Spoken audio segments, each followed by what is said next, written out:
आज नीरा का मन सुबह से ही न जाने क्यों उदास था। कॉलेज के गेट से बाहर निकलते ही कार से उतरते हुए एक व्यक्ति की ओर उसका ध्यान गया तो वह धक से रह गई। कार रोककर उसने अधेड़ उम्र के युवक को एक लंबे अरसे बाद देखकर पहचानने की कोशिश की।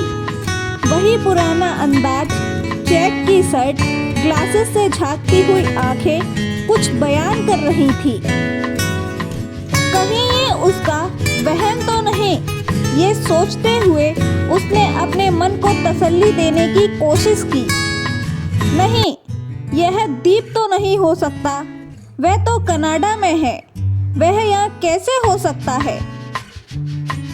कुछ पल के लिए तो अचानक ही आंखों से निकलती अविरल धारा ने अतीत के पन्नों को खोलकर रख दिया।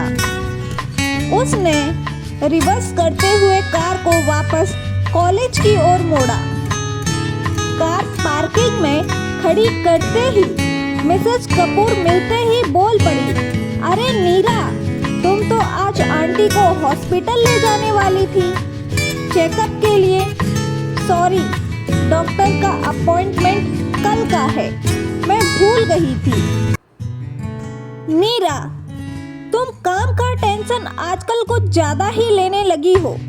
मेरी मानो तो कुछ दिन माँ को लेकर हिल स्टेशन चले जाओ। मिसेस कपूर ने नीरा को प्यार से डांटने के अंदाज से कहा। ओके मैडम, जो हुक्म मेरे आका। कहते हुए नीरा ने व्हाइट कलर की कार की ओर नजर उठाई।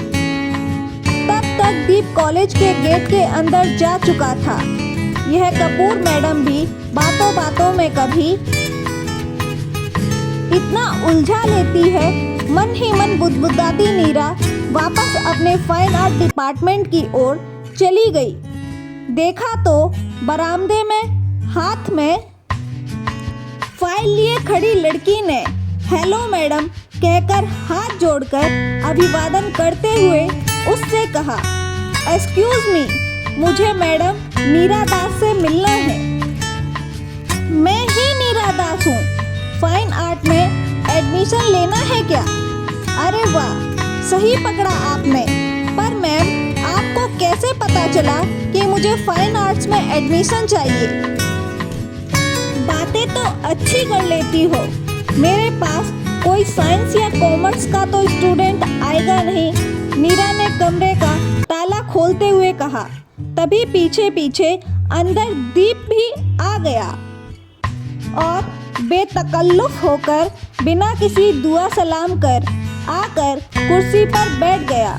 काव्या को पापा का यह व्यवहार अच्छा नहीं लगा, पर जाकर भी वह कुछ नहीं बोल पाई। मन ही मन सोचने लगी कि पापा की तो मैं बाद में घर पहुंचकर क्लास लूंगी। उसने नीरा से कहा कि मैडम, मैं फाइन आर्ट में एडमिशन लेना चाहती हूँ। मैं उदयपुर से आई हूँ। अरे, झीलों की नगरी से, ब्यूटीफुल प्लेस। आप भी गई हैं वहाँ पर?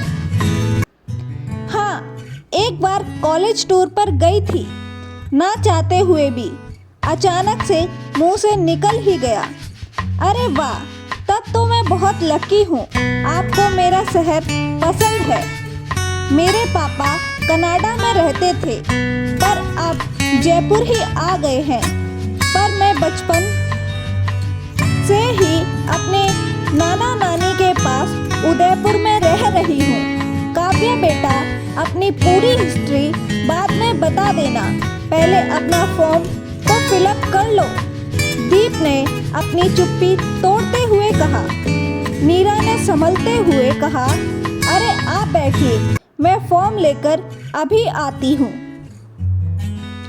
पास में ही पड़े हुए पानी की बोतल को मेज पर रखते हुए फोन में चाय का ऑर्डर देते हुए नीरा ने काव्या से कहा कि पहले काउंटर नंबर 5 पर जाकर फीस जमा कर दो। पापा के चश्मे से झांकती हुई आंखों से काव्या ने पल भर में ही जान लिया कि जरूर नीरा मैडम व बीच कोई पुराना रिश्ता है। पापा आप ठीक तो हैं? काव्या ने पापा के चेहरे पर छलकती पसीने की बूंदों को देखकर कहा। Don't worry, I am fine, Deep ने रुमाल से अपने चेहरे को पोंछते हुए कहा। तभी कैंटीन का वेटर चाय लाकर टेबल पर रख गया। ओके पापा, मैं काउंटर से जब तक फॉर्म लेकर आती हूँ, कहते हुए काव्या बाहर निकल गई। सॉरी, काव्या कुछ ज़्यादा बोलती है, कहते हुए एक ही सांस में दीप पूरा ग्लास पानी का गटागट पी गया। क्लफ लगी गुलाबी रंग की साड़ी, माथे पर छोटी सी बिंदी, होठों पर गुलाबी रंग की हल्की सी लिपस्टिक, छोटा सा बालों का जूड़ा, कलाई में घड़ी, सौम्यता व सादगी की वही पुरानी झलक आज 20 वर्षों के बाद भी नीरा को मूक दर्शन की तरह निहारते हुए। कुछ देर बाद दीप ने चुप्पी तोड़ते हुए कहा, नीरा, घर में सब कैसे हैं? तुम्हारे कनाडा जाने के बाद ही पापा का हार्ट फेल हो गया। सदमे में माँ की हालात बिगड़ती चली गई। बस जिंदगी जैसे तैसे गुजर रही है। अरे, इतना कुछ हो गया और तुमने खबर तक नहीं की। क्या मैं इतना पराया हो गया? अपने भी तो नहीं रहे। तुम्हारी शादी के बारे में तो मुझे पता चल गया था, फिर मेरे पास तुम्हारा कोई पता ठिकाना भी तो नहीं था। नीरा ने साड़ी के पल्लू से आंसुओं को छुपाने की कोशिश की। तुम्हारी अपनी फैमिली, मैंने शादी नहीं की। क्यों? क्या शादी के बिना इंसान जी नहीं सकता? अरे, मेरा ये मतलब नहीं था। अब ऊंची और कैनवास ही मेरे हम सफ़र साथी हैं, जिनमें जब चाहे जिंदगी के मन चाहे रंग भर सकती हूँ, बिना किसी रोक टोक के। बात पूरी तो हो पाती कि इससे पहले काव्या हाथों में फॉर्म लेकर आते ही चहकते हुए बोली, मैडम, ये रहा फॉर्म, प्लीज़ आप जल्दी से इसे फिलअप करवा दीजिए। काव्या, यहाँ बैठो, मैं भरवा देती हूँ। जब तक दीप तुम मेरी आर्ट गैलरी देख सकते हो। नीरा मैडम के मुंह से पापा का नाम सुनकर काव्या ने चौंकते हुए कहा, अरे, आप एक दूसरे को जानते हैं क्या? हाँ काव्या, नीरा मेरी क्लासमेट रह चुकी है पूरे 3 साल तक राजस्थान यूनिवर्सिटी में। वाह, अरे कमाल है। आपने तो कभी बताया नहीं कि जयपुर में भी आप कभी रह चुके हैं। बेटा, हमें जयपुर छोड़े तो 20-22 साल हो गए, कभी बताने का मौका ही नहीं मिला। एक के बाद एक परेशानियां जीवन में आती रहीं। फॉर्म में दीपक बजाज के बाद लेट जया बजाज लिखते ही नीरा ने काव्या के फॉर्म पर हाथ रखते हुए कहा कि तुम कहीं गलत तो नहीं हो? यह लेट क्यों लिखा है? नहीं मैम, मेरी मम्मी अब इस दुनिया में नहीं है। ओह, आई एम वेरी सॉरी। नीरा, काव्या जब 2 साल की ही थी, तब ही बिजनेस मीटिंग के लिए जाते वक्त एक कार एक्सीडेंट में जया, दीप ने रुंधे गले से कहा। मम्मी की मौत के बाद नाना नानी कनाडा छोड़कर इंडिया आ गए। तब से मैं उदयपुर में हूँ। पापा से तो बस कभी साल में एक आध बार ही मिल पाती थी, पर अब हमेशा पापा के साथ ही रहूँगी। काव्या की आंखों में डबडबाते आंसुओं को देखकर नीरा ने काव्या का हाथ पकड़कर कहा, सॉरी, मैंने गलत टाइम पर यह बात की। चलो पहले यह फॉर्म भरकर जल्दी से जमा करो, आज लास्ट डेट है। मैम प्लीज़, आपका मोबाइल नंबर मिल जाएगा, कुछ जानकारी लेनी हो तो। No problem. नीरा ने अपना विजिटिंग कार्ड काव्या को दे दिया। फॉर्म भरकर काव्या फॉर्म जमा करने चली गई। तब तब दीप ने अपना कार्ड देते हुए कहा कि अब मैं भी परमानेंटली फिर से जयपुर में ही आ गया हूँ। कनाडा हमें रास नहीं आया। पहले जया फिर मम्मी पापा को खो देने के बाद वहाँ अब बचा ही क्या है। इन 20-22 सालों में मैंने सब कुछ खो दिया सिवा पुरानी यादों के। ओके, बाद में मिलते हैं। घर आकर नीरा की आंखों में पुरानी यादों की धुंधली तस्वीरें ताजा होने लगी। ना चाहते हुए भी उसके मुंह से निकल गया, माँ आज दीप मिले थे। कौन दीप? वही सेठ भंवरलाल जी का बेटा।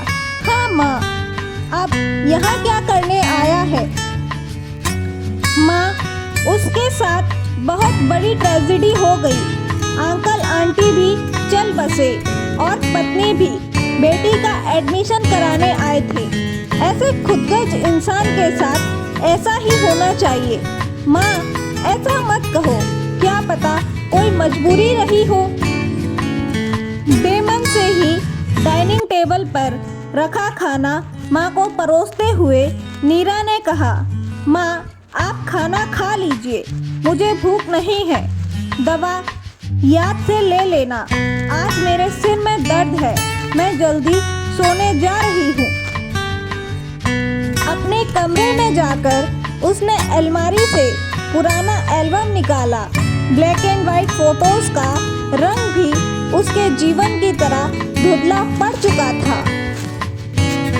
उदयपुर में सहेलियों की बाड़ी में दीप के साथ की फोटो के अलावा एक नाटक हीर रांझा की देखकर पुरानी यादें ताजा होती गई। उसी दौरान तो उसकी दीप से दोस्ती गहरी होती गई, पर बीए ऑनर्स पूरा होते ही दीप जल्दी आने की कहकर अपने पापा के अचानक बीमारी की खबर आते ही कनाडा चला गया।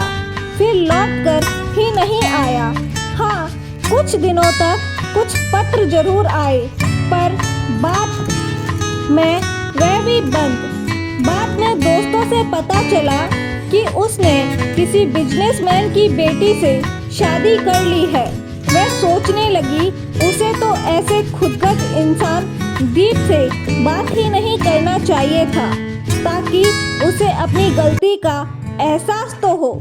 पर मन कह रहा था, नहीं दीप, आज भी मैं तुम्हें भुला नहीं पाई हूँ। तुम्हारे बिना पूरा जीवन मैंने यादों के सहारे बिता दिया। पूरी रात आंखों में पुरानी यादों को, तस्वीरों को सहेजते देखते कब सवेरा हो गया तो उसे पता भी नहीं चला। समय पंख लगाकर तेजी से बीत रहा था। न जाने क्यों, न चाहते हुए भी क्लास में काव्या को देखते ही नीरा को उसमें दीप की ही छवि नजर आती। उसकी हंसी बातचीत का पूरा आनंद उसे दीप जैसा ही लगता। रविवार के दिन वह सुबह उठकर जैसे ही लॉन में चाय पीने बैठी ही थी कि बाहर हॉर्न की आवाज़ सुनाई दी। उसने माली को आवाज़ देकर कहा कि रामू काका, देखना कौन है। गेट खोलते ही देखा तो वह चौंक पड़ी। देखा दीप और काव्या हाथों में गुलाब का गुलदस्ता लेकर आ रहे हैं। अरे आप लोग यूँ अचानक? ढेर सारी शुभकामनाएं, हैप्पी बर्थडे। थैंक्स, पर मैं तो कभी अपना बर्थडे सेलिब्रेट नहीं करती। ना चाहते हुए उसने गुलाब के फूलों का बुके ले ही लिया। क्या करूं, बहुत दिनों से अपने मन की बात करना चाहता था, तुमसे माफ़ी मांगना चाहता था। आज रात भर काव्या ने मुझे सोने नहीं दिया। हमारे कॉलेज टाइम से अलग होने तक की कहानी पूछती रही। मैं तुम्हारा गुनहगार हूँ। मेरी तो हिम्मत ही नहीं हो रही थी तुम्हारे घर आने की। नीरा मैम, आपकी मैं आज पूरी गलतफहमी दूर कर देती हूँ। मेरे दादाजी के बिजनेस में घाटा लग जाने पर पापा को कनाडा अपनी बीमारी का बहाना बनाकर बुला लिया और वहाँ जगह पर अपने बिजनेस पार्टनर की बेटी मेरी मम्मी से जबरन ही शादी करवा दी। यह सब इतनी जल्दी में हुआ कि पापा को सोचने का टाइम भी नहीं मिला। पापा की आंखों में पछतावे की लकीरों में कई सालों से महसूस कर रही हूँ। वे मन के तार से आपसे आज भी जुड़े हैं।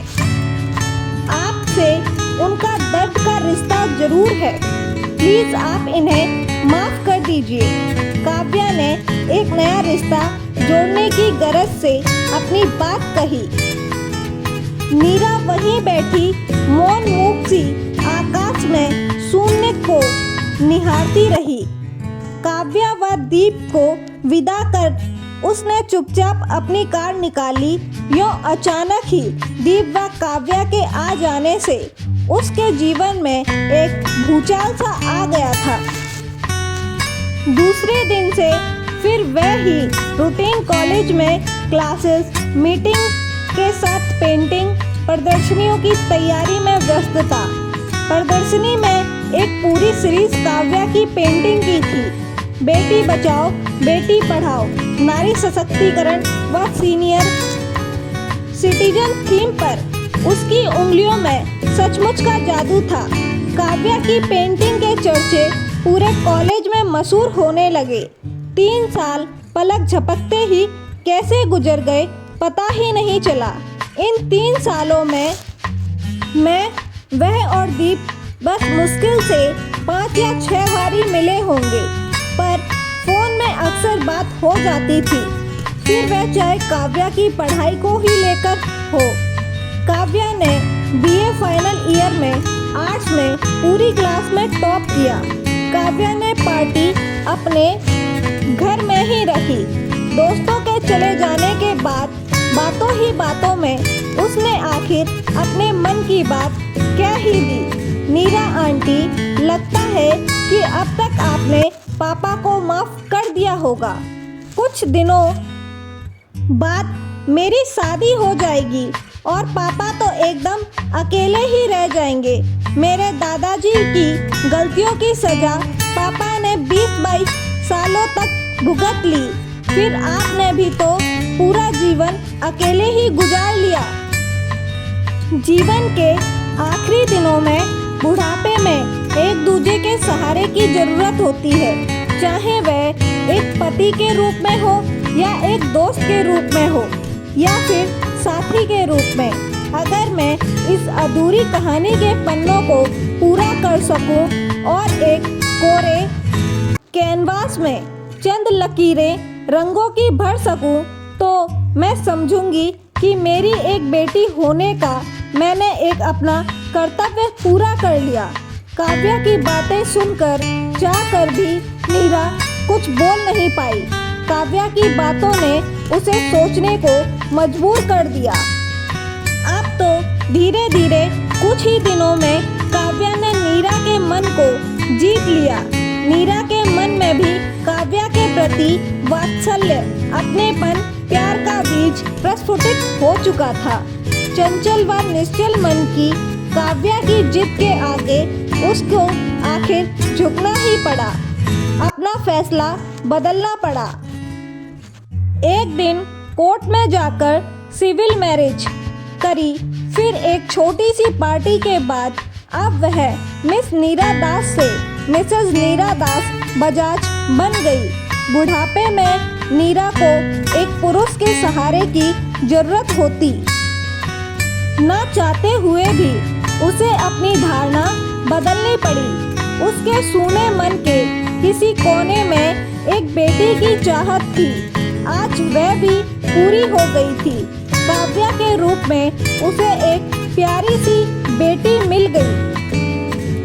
पुनर्मिलन की इस मधुर वेला में काव्या ने अटूट रिश्ते की डोर के बंधन में बंधते हुए विश्वास, प्रेम व त्याग की ज्योति जगमगा कर अपने पापा दीप व नीरा आंटी के रंगहीन सूने जीवन को इंद्रधनुष रंगों से सरोबोर कर दिया। धन्यवाद दोस्तों, आपको यह कहानी कैसी लगी हमें कमेंट्स में अवश्य बताएं। दोस्तों, अगर आपको यह कहानी अच्छी लगी हो तो कृपया इस वीडियो को लाइक, शेयर और सब्सक्राइब करना ना भूलें। धन्यवाद।